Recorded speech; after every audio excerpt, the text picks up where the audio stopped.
One of the most notorious foods for gut health and digestion is bone broth. Bone broth has been around for a very long time, and there are reasons why this drink is so beneficial for you. Not only is it loaded full of collagen and amino acids, vitamins, and minerals, it's also very easy and affordable to make at home. Today I'm going to show you two different ways in which you can make bone broth. The first is on the stove, a more traditional way, and then second, which is my personal favorite, in an Instant Pot. You only need a handful of ingredients to make this nourishing drink that's so beneficial for you, so let's get started. Start by preheating the oven to 400 degrees. In a sheet pan, I have about 3 to 4 pounds of bones that we are going to be browning. Here I'm using a grass-fed soup bone from Whole Foods, and these are beef knuckle bones. Knuckle bones are a high cartilage bone, which is really going to ensure that your bone broth is nice and gelatinous and that you're extracting as much collagen as you possibly can from your bone broth. Again, collagen is one of the main components that is so healthy for your gut, your skin, your hair, and nails. And I'm going to show you at the end side by side what bone broth looks like, browned versus not browned. I personally love browning my bone broth. I think it gives it a lot more flavor and it gives it a different color as well. So into the oven for 1 hour they are going to brown. After they have this beautiful golden brown, we're going to add them to our Dutch oven. You can use any pot.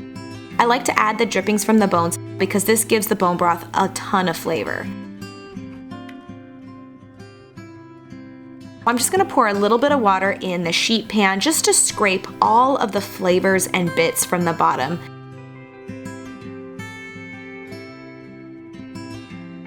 And then we're just going to pour that into our pot. Next, we're going to be adding our aromatics. I'm just using 2 carrots, 2 celeries, and an onion. Then we're going to add 2 tablespoons of apple cider vinegar. You need to add some sort of acid to help pull the nutrients from the bones.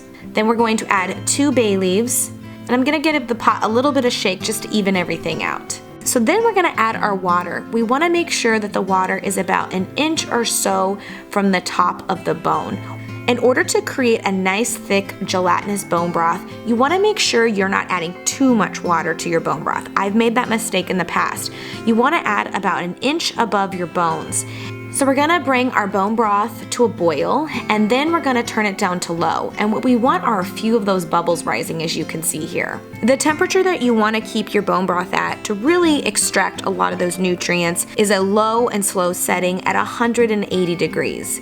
So a little trick I like to do is I like to heat the oven to 180 degrees and bake it. This trick keeps the bone broth at a consistent temperature. You don't have to worry about it undercooking or overcooking.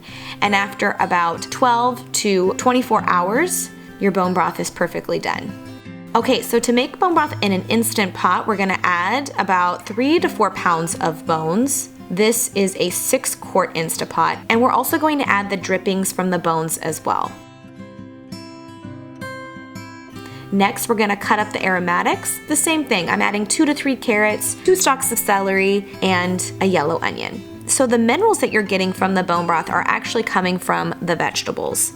And you can add garlic, herbs, peppercorns, any flavors that you like. Add 2 bay leaves and 2 tablespoons of apple cider vinegar. Next, we're going to add enough water. Again, we want it about 1 inch or 2 above the bones.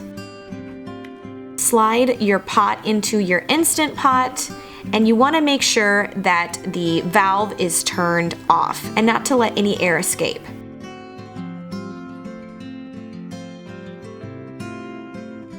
So the settings for bone broth are important. Just like on the stovetop, you want to cook it low and slow and create a low pressure, not a high pressure.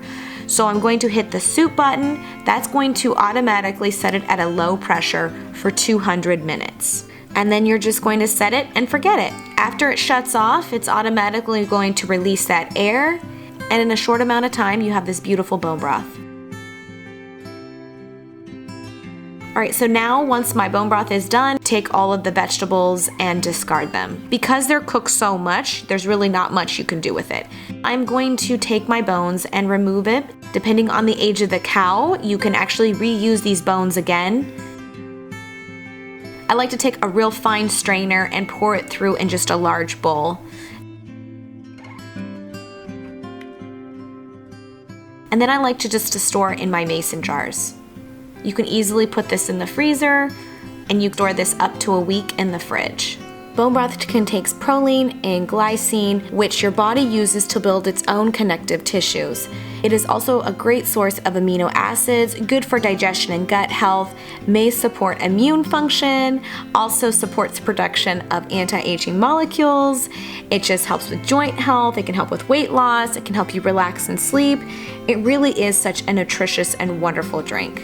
Another one of my favorite ways to store this is by actually infusing it full of fresh herbs like rosemary, thyme, and a couple pods of garlic. Then I just screw on the lid and enjoy throughout the week. Here you can see a side-by-side comparison of bone broth of bones that are not browned versus bones that are.